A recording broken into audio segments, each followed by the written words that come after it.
Welcome back to our YouTube channel Shekhawati education. उम्मीद है आपकी पढ़ाई स्टडी बढ़िया चल रही होगी। पिछले वीडियो में 10th का ग्रामर का टॉपिक शुरू किया था वॉइस, जिसका एक वीडियो अपलोड किया जा चुका है और आप लोगों ने वीडियो जरूर देखा होगा।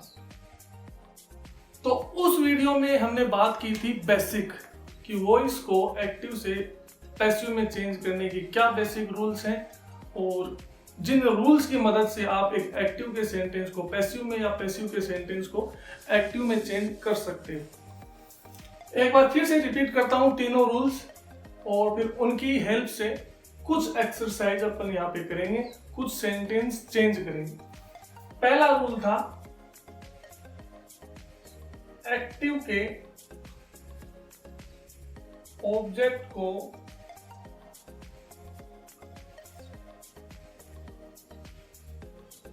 पैसिव का सब्जेक्ट बनाना।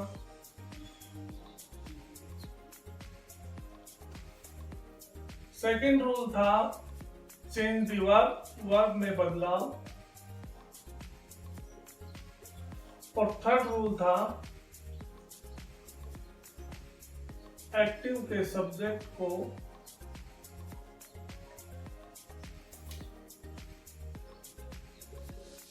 पैसिव में बाय प्रीपोजिशन का यूज करते हुए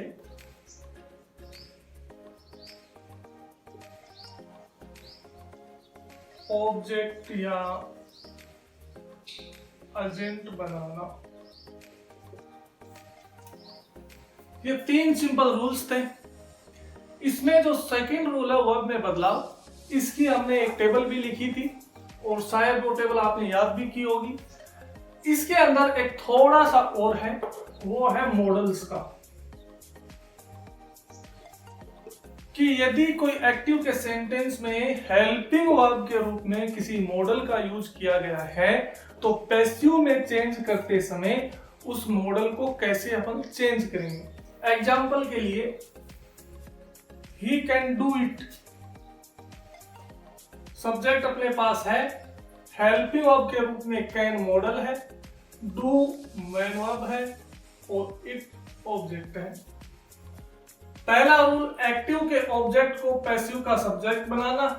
ऑब्जेक्ट है इट, इसको लेके आएंगे इधर तो इट का इट रहेगा। अब कैन है मॉडल, इसको पैसिव में चेंज करेंगे तो कैन बी, मैन वर्ब की थर्ड फॉर्म डन। बाय ही को एजेंट बनाएंगे तो ही का बनेगा ऑब्जेक्ट के रूप में हिम। तो ये एक रूल आप लोग और इसमें ऐड कर लेना कि मॉडल्स को जब पैसिव में चेंज करते हैं तो उनके बाद बी प्लस वर्ब की मैन वर्ब की थर्ड फॉर्म। अब कुछ सेंटेंस इजी और सिंपल से सेंटेंस अपन करके देखते हैं। उसके बाद नेक्स्ट नेगेटिव भी है, डबल ऑब्जेक्ट भी है, इंटरोगेटिव भी है, इंपेरेटिव भी है, सबको अपन एक एक करके पढ़ेंगे। पहला सेंटेंस है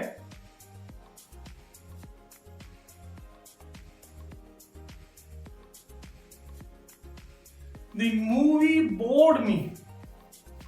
आपने एक मूवी देखी जिसने आपको बोर किया, तो देखिए इसका एनालिसिस जब हम करेंगे, सब्जेक्ट है, वर्ब है, ऑब्जेक्ट है। सबसे पहले ऑब्जेक्ट को सब्जेक्ट, मी को जब सब्जेक्ट बनाएंगे आई। दूसरा काम करना है वर्ब में बदलाव करना, तो आपको सबसे पहले टेंस पहचानना है कि टेंस कौन सा है। तो यहां पर बोर की सेकंड फॉर्म आई है बोर्ड, जो है सिंपल पास्ट। सिंपल पास्ट को जब पैसिव में चेंज करेंगे तो वॉज या वर्ब प्लस वर्ब की थर्ड फॉर्म। जबकि हमारे पास सब्जेक्ट है आई सिंगुलर, तो इसके साथ वॉज का यूज होगा। आई वॉज थर्ड फॉर्म भी इसकी बोर्ड है। बाय सब्जेक्ट को इधर लेके एजेंट बनाएंगे, the movie. I was bored by the movie. Simple सा है, कोई इसमें समस्या नहीं होनी चाहिए। Next, they are helping Suresh and Ramesh. सबसे पहले आपको ये देख लेना है कि कहां पर सब्जेक्ट है, क्या मेन वर्ब है या क्या हेल्पिंग वर्ब है, कौन सा टेंस है, कौन सा ऑब्जेक्ट है। सब्जेक्ट अपने पास दे आया, are helping verb, Suresh and Ramesh पूरा ऑब्जेक्ट। पहले रूल को फॉलो करते हुए ऑब्जेक्ट को लेके आएंगे सब्जेक्ट की जगह, सुरेश एंड रमेश। टेंस है आर प्लस हेल्पिंग वर्ब है, तो इसका मतलब है प्रेजेंट कंटिन्यूअस। प्रेजेंट कंटिन्यूअस जब होगा तो पैसिव में चेंज करते समय is, am, are plus being plus verb की थर्ड फॉर्म। सब्जेक्ट हमारे पास है सुरेश एंड रमेश, जो है प्लूरल बहुवचन, इसलिए इसके साथ हेल्पिंग वर्ब भी आएगी प्लूरल। तो इज, एम, आर में से प्लूरल है are. Suresh and Ramesh are being helped by. They को एजेंट बनाएंगे, तो दे को जब ऑब्जेक्ट के रूप में ऑब्जेक्ट की फॉर्म में लेके जाएंगे तो दे का बनेगा देम, जो टेबल आपने लिखी थी प्रोनाउन की और वर्ब की, दोनों की टेबल आपने लिखी थी। तो प्रोनाउन की टेबल के अनुसार दे यहां पर सब्जेक्ट, और जब ऑब्जेक्ट की फॉर्म में लेके आएंगे तो बनेगा them. Next, Raju will have finished the project next month. Subject देखें, राजू विल हैव फिनिश्ड पूरी वर्ब, द प्रोजेक्ट ऑब्जेक्ट और नेक्स्ट मंथ एडवर्ब। आपको ये एनालिसिस पता होना चाहिए कि कौन सा वर्ड क्या काम कर रहा है। रूल को फॉलो करते हुए ऑब्जेक्ट को बनाएंगे सब्जेक्ट, द प्रोजेक्ट। टेंस की पहचान करें, विल हैव फिनिश्ड, तो एक्टिव में ये वर्ब कौन से टेंस की होती है, तो ये वर्ब है फ्यूचर परफेक्ट की। और फ्यूचर परफेक्ट की एक्टिव में होती है shall, will, have plus verb की थर्ड फॉर्म। और जब पैसिव में चेंज करते हैं तो shall, will, have plus been plus verb की थर्ड फॉर्म। आई और वी के साथ, आई और वी के साथ शैल और बाकी सब के साथ विल। तो द प्रोजेक्ट कोई अलग नाउन है तो will have been finished by Raju next month. बात करें इस एडवर्ब की, कि आपके मन में जरूर यह क्वेश्चन होगा कि इस नेक्स्ट मंथ को इस राजू से पहले लिखें, ऑब्जेक्ट से पहले लिखें या बाद में लिखें। दोनों जगह लिखा जा सकता है, इसके बाद तुरंत यहां पर भी या फिर आप इस एजेंट के बाद भी। इसमें कोई भी आपकी मिस्टेक नहीं होगी, इसके कोई भी मार्क्स आपके नहीं काटे जाएंगे। चाहे नेक्स्ट कोई भी एडवर्ब हो उसको आप ऑब्जेक्ट के बाद भी लिख सकते हो और पहले भी लिखा जा सकता है। एडवर्ब रिमोट एलिमेंट होता है, इसको सेंटेंस में कई जगह यूज किया जा सकता है। Next sentence, Rukhsar will invite you। Simple सा इजी सेंटेंस है। सब्जेक्ट अपने पास रुखसार, विल इनवाइट अपने पास हुआ और यू अपने पास ऑब्जेक्ट के रूप में। ऑब्जेक्ट को लेके आएंगे, सब्जेक्ट बनाएंगे, यू का यू कोई चेंज नहीं होना है। टेंस की पहचान करें, शैल, विल प्लस वर्ब की फर्स्ट फॉर्म। अगर आपको ध्यान है टेबल तो सिंपल फ्यूचर, तो सिंपल फ्यूचर है। एक्टिव में शैल, विल प्लस वर्ब की फर्स्ट फॉर्म और पैसिव में shall, will plus be plus verb की थर्ड फॉर्म। तो यू के साथ will, you will be third form main verb की invited by Rukhsar. Next, Rani can foretell the future। Rani can foretell the future।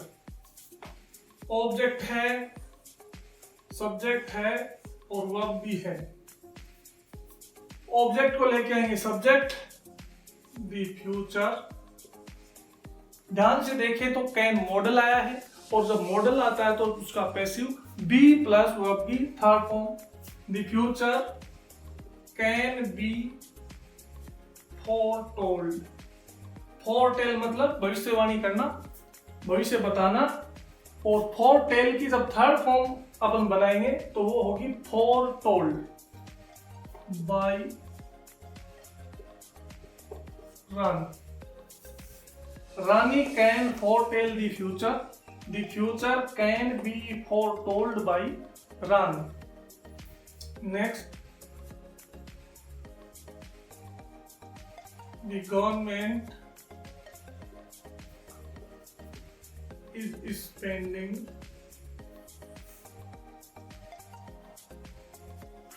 too much money on the Operation Pink। The government is spending too much money on the Operation Pink। सरकार operation pink पर बहुत ज्यादा पैसा खर्च कर रही है। तो जब ऐसा दिखने में जब आपको सेंटेंस लेंदी लग रहा है कि आप लोग सोचोगे कि इसका कैसे बनेगा, इसमें तो काफी कुछ लिख दिया गया है, तो अपने को तीन चीजें इसमें चाहिए जो अपने को सिलेक्ट करनी है कि कौन कौन सी वो तीन चीजें हैं, सब्जेक्ट, वर्ब और ऑब्जेक्ट। गवर्नमेंट अपने पास, द गवर्नमेंट अपने पास सब्जेक्ट है, इस स्पेंडिंग अपने पास वर्ब है, और टू मच मनी ये यहाँ पर अपने पास ऑब्जेक्ट है। ऑन द ऑपरेशन पिंक ये पूरी एक एडवर्बियल फ्रेज है। इसको पैसिव में चेंज करेंगे, वही रूल यहां पर भी अप्लाई है।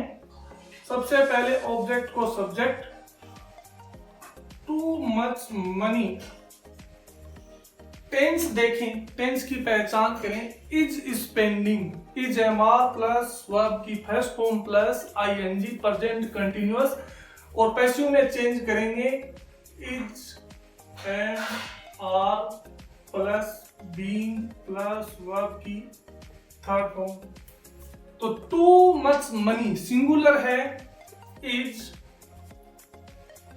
स्पेंड फर्स्ट फॉर्म है, थर्ड फॉर्म इसकी बनाएंगे स्पेंड, तो is being spent on the operation pink by the government। Too much money is being spent on the Operation Pink by the government। तो easy है, अगर in rule को आप follow करोगे, रूल्स को फॉलो करोगे तो आप इजीली उसको चेंज कर सकते हैं। Next,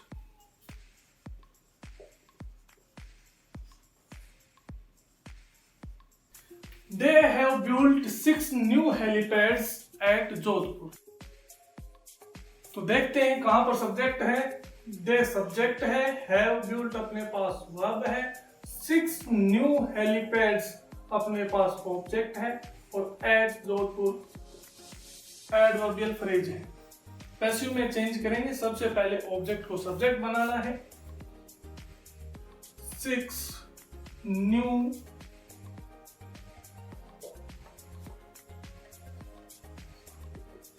helipads. टेंस की पहचान करें, हैज, हैव प्लस वर्ब की थर्ड फॉर्म, एक्टिव में, प्रेजेंट परफेक्ट में।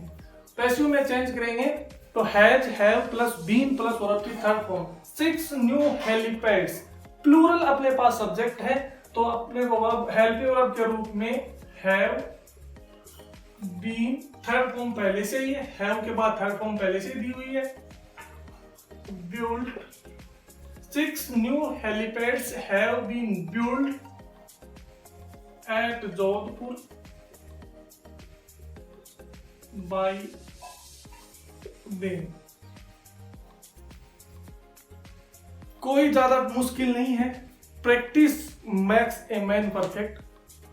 रोजाना अगर आप 10 सेंटेंस भी प्रैक्टिस करते हो, 10 सेंटेंस भी चेंज करते हो, तो आपके रूटीन में जब आ जाएगा तो आप ऑटोमेटिकली देखते ही पहचान जाओगे कहां पर ऑब्जेक्ट है, क्या सब्जेक्ट है और कौन सा टेंस है। Next, A duke of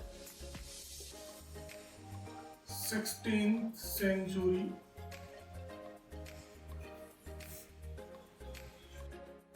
had killed his wife in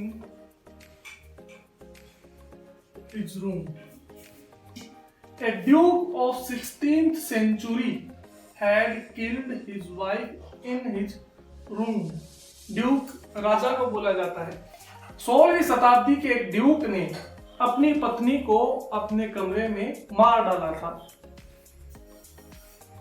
तो इसको सबसे पहले एनालिसिस करते हैं, कहां सब्जेक्ट है। तो ए ड्यूक ऑफ 16th सेंचुरी, ये पूरा सब्जेक्ट है। और हैड किल्ड वर्ब है और हिज वाइफ ऑब्जेक्ट है। इन his room adverbial phrase. Object को सब्जेक्ट, हिज वाइफ। अब देखिए, हम यहां पर हिज वाइफ को अगर सब्जेक्ट बनाते हैं तो ये सेंटेंस अपना पूरा सेंस नहीं दे पाएगा। हिज वाइफ, किसकी वाइफ, अपने को पता ही नहीं चलता है कि किसकी वाइफ। तो इसलिए हमें इसको हिज वाइफ की जगह लिखना पड़ेगा wife of a duke of 16th century. 16वीं शताब्दी के एक ड्यूक की वाइफ। अब यहां पर पता चल रहा है कि ये वाइफ जो थी वो किसकी थी। अगर हिज वाइफ यहां पर लिख देंगे तो इसका सेंस ही पूरा खराब हो जाएगा। जैसे मैं आपको पहले बना के बताता हूं, हिज वाइफ, ऑब्जेक्ट को सब्जेक्ट बनाया, टेंस की पहचान करते हैं। Past perfect had killed, passive में चेंज करेंगे, had been killed by a duke of 16th century in his room. अब इस सेंटेंस को पढ़ेंगे तो इसका सेंस क्या होगा। His wife had been killed by a duke of 16th century in his room. His wife, उसकी पत्नी, हैड बीन किल्ड, मार दी गई थी, बाय ए ड्यूक, एक ड्यूक के द्वारा, ऑफ 16th सेंचुरी की एक ड्यूक के द्वारा, इन हिज रूम, उसके रूम में। अब हिज वाइफ, किसकी वाइफ को मार दिया गया था, इस ड्यूक के द्वारा। यहां पर ये सेंटेंस, ये चीज इस अपना सेंस पूरा नहीं दे पा रहा है। इसलिए पूरा अर्थ देने के लिए यहां पर हिज वाइफ से काम नहीं चलेगा। हमें यहां पर लिखना पड़ेगा a duke's wife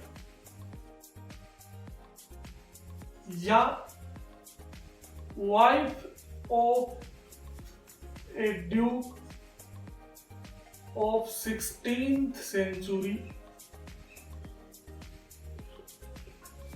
had been killed by a duke of 16th century in his room. अब यहां पर पता चल रहा है कि इस 16th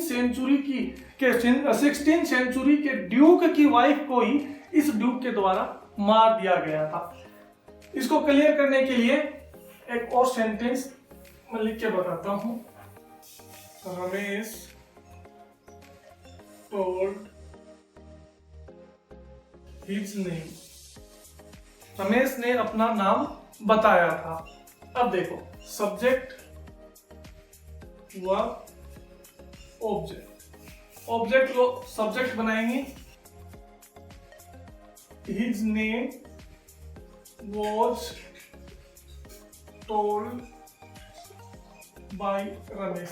इस सेंटेंस का अर्थ था Ramesh told his name, Ramesh ने अपना नाम बताया था। और इसका अर्थ है his name was told by Ramesh, उसका नाम रमेश के द्वारा बताया गया था। अब किसका नाम रमेश के द्वारा बताया गया था, यह सेंस पूरा नहीं दे पा रहा है, तो यहां पर इसलिए यहां पर लिखा जाएगा Ramesh name was told by Ramesh. Ramesh का नाम रमेश के द्वारा बताया गया था। एक और सेंटेंस इसी से related, Ram has beaten his brother. Ram ने अपने भाई को पीटा, तो सब्जेक्ट राम है, हैज बीटन वर्ब है और हिज ब्रदर ऑब्जेक्ट है।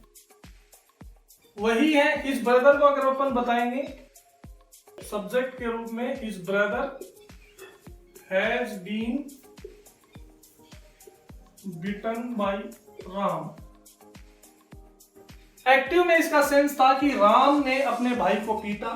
पैसिव में इसका सेंस है his brother has been beaten by Ram, उसके भाई को राम के द्वारा पीटा गया। अब किसके भाई को राम के द्वारा पीटा गया, यह सेंटेंस क्लियर नहीं कर पा रहा है, इसलिए यहां पर हिज ब्रदर नहीं, राम्स ब्रदर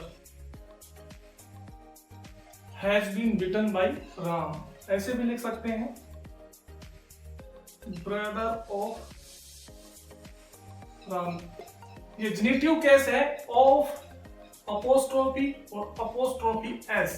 ये जेनिटिव केस बनाते हैं, संबंध बनाते हैं एक नाउन का दूसरे नाउन से, दोनों सही है। आप अपोस्ट्रोफी एस का यूज करके भी लिख सकते हो और ओ प्रीपोजिशन लगा के भी यूज कर सकते हो, दोनों सही है। Ram's brother has been beaten by Ram या brother of Ram has been beaten by Ram. तो जब ऐसे सेंटेंस आते हैं तो उसको आप ऐसे का ऐसा ऑब्जेक्ट नहीं बनाना है, उसका जेनिटिव केस बनाकर आपको उसका सब्जेक्ट बनाना है। Next, the murderer hide the knife in the grass. हत्यारे ने चाकू को घास में छिपा दिया। सब्जेक्ट है, वर्ब है, ऑब्जेक्ट है और ये एडवर्बियल फ्रेज है। The knife was hidden by the murderer in the grass. Subject था, वर्ब थी और ऑब्जेक्ट था, एडवर्ब है, तो ऑब्जेक्ट को बनाया सब्जेक्ट, सिंपल पास्ट टेंस, उसके बाद वॉज या वर्ब प्लस वर्ब की थर्ड फॉर्म सिंगुलर है knife, was third form hidden by the murderer in the grass. Next, she is running A school these days। आजकल वो एक स्कूल चला रही है। सब्जेक्ट है, वर्ब है, ऑब्जेक्ट है और ये adverbial phrase. A school object को सब्जेक्ट, वर्ब अपने पास है, टेंस है present continuous, is am are plus verb की first form plus ING. Passive में चेंज करेंगे, ए स्कूल सिंगुलर है, is being third form run by subject को ऑब्जेक्ट हर these days। उसके द्वारा आजकल एक स्कूल चलाई जा रही है। They discovered a new pill।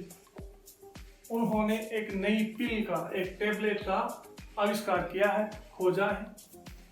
Subject है, वर्ब है, ऑब्जेक्ट है। ए न्यू पिल सिंगुलर है, सिंपल पास्ट टेंस था, was discovered by them. Next, the students should memorize